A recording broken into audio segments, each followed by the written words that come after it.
સાબરકાંઠામાં નવા ઉમેદવારના કારણે ભાજપના કાર્યકર્તાઓ અને સ્થાનિક નેતાઓ રોષે જોવા મળ્યા, જ્યારે પૂર્વ ઉમેદવાર ભીખાભાઈ ઠાકોરના ગાંધીનગર કમલમ ખાતે ભાજપ પ્રદેશ પ્રમુખ સી.આર. પાટીલ સાથે મુલાકાત કરી હતી અને ત્યારબાદ તેમણે નિવેદન આપતા કહ્યું હતું કે હું પાર્ટીનો કાર્યકર્તા છું અને પાર્ટી કહેશે એ મને માન્ય રહેશે.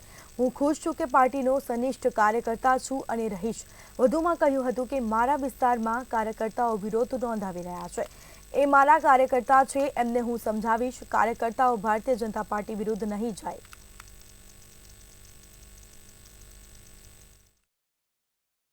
મેં કાર્યકર્તાનું નામ નથી.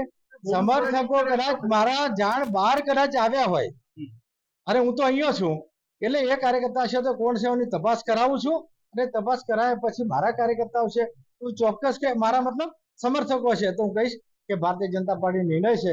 હું તો ઘડાયેલો કાર્યકર્તા છું, એ નિર્ણય પાર્ટી જે કરતી હોય એ મને માન્ય છે. અને તમારે પણ મારા કાર્યકર્તાઓ કે મારા સમર્થકો, કાર્યકર્તાઓ તો બધા હોય, એમને હું કહીશ કે પાર્ટીનો નિર્ણય મારા માટે સર્વમાન્ય છે.